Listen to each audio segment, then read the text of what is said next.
കോന്നിയിൽ ബന്ധുക്കൾ തമ്മിലുണ്ടായ സംഘർഷത്തിൽ 45 വയസ്സുകാരൻ കൊല്ലപ്പെട്ടു. കുളത്തുമൺ അംബേദ്കർ ഉന്നതിയിലെ അനിലിനാണ് സംഘർഷത്തിൽ ജീവൻ നഷ്ടമായത്. അനിലിന്റെ ജ്യേഷ്ഠന്റെ മകൻ സുധീഷിനെ കൂടൽ പോലീസ് പിടികൂടി.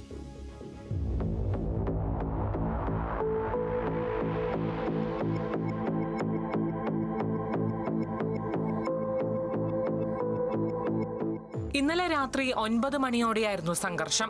കുടുംബ വഴക്കിനെ തുടർന്നുണ്ടായ തർക്കമാണ് അനിലിന്റെ കൊലപാതകത്തിൽ കലാശിച്ചത്.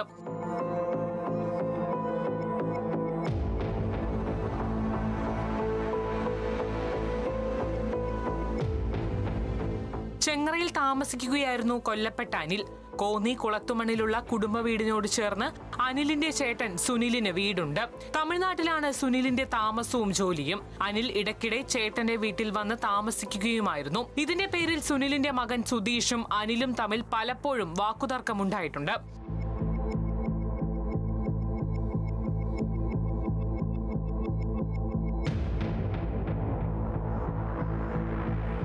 ഇന്നലെ രാത്രിയും ഇതേ വിഷയത്തിൽ ഇരുവരും തമ്മിൽ വാക്കുതർക്കവും കയ്യാങ്കളിയും ഉണ്ടായി. തുടർന്നുണ്ടായ സംഘർഷത്തിൽ അനിലിന് ക്രൂരമായ മർദ്ദനം ഏൽക്കുകയായിരുന്നു.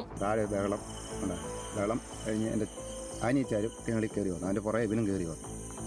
അവിടെ ഭയങ്കര ചെയ്തുകൂടിയും ബഹളവും കൈ ഭയങ്കര ഇതായപ്പോൾ ഞാൻ അവിടെ നിന്ന് ഇറങ്ങി വന്നപ്പോൾ ചേട്ടൻ്റെ മോൻ മുടിക്കെല്ലാം അവിടെ പിടിച്ച് അങ്ങനെ അവനെ മറ്റവനെ ഞാൻ പിടിച്ച് കെട്ടിയിട്ടു. സുധീഷിനെ കെട്ടിയിട്ടു. ഇവൻ എന്താ പറ്റിയെന്ന് അറിയുന്നില്ല. അവനിവിടെ വന്ന് വിഷയം ഉണ്ടാക്കുന്ന അല്ല, ഇവനൊന്നും പറയത്തില്ല.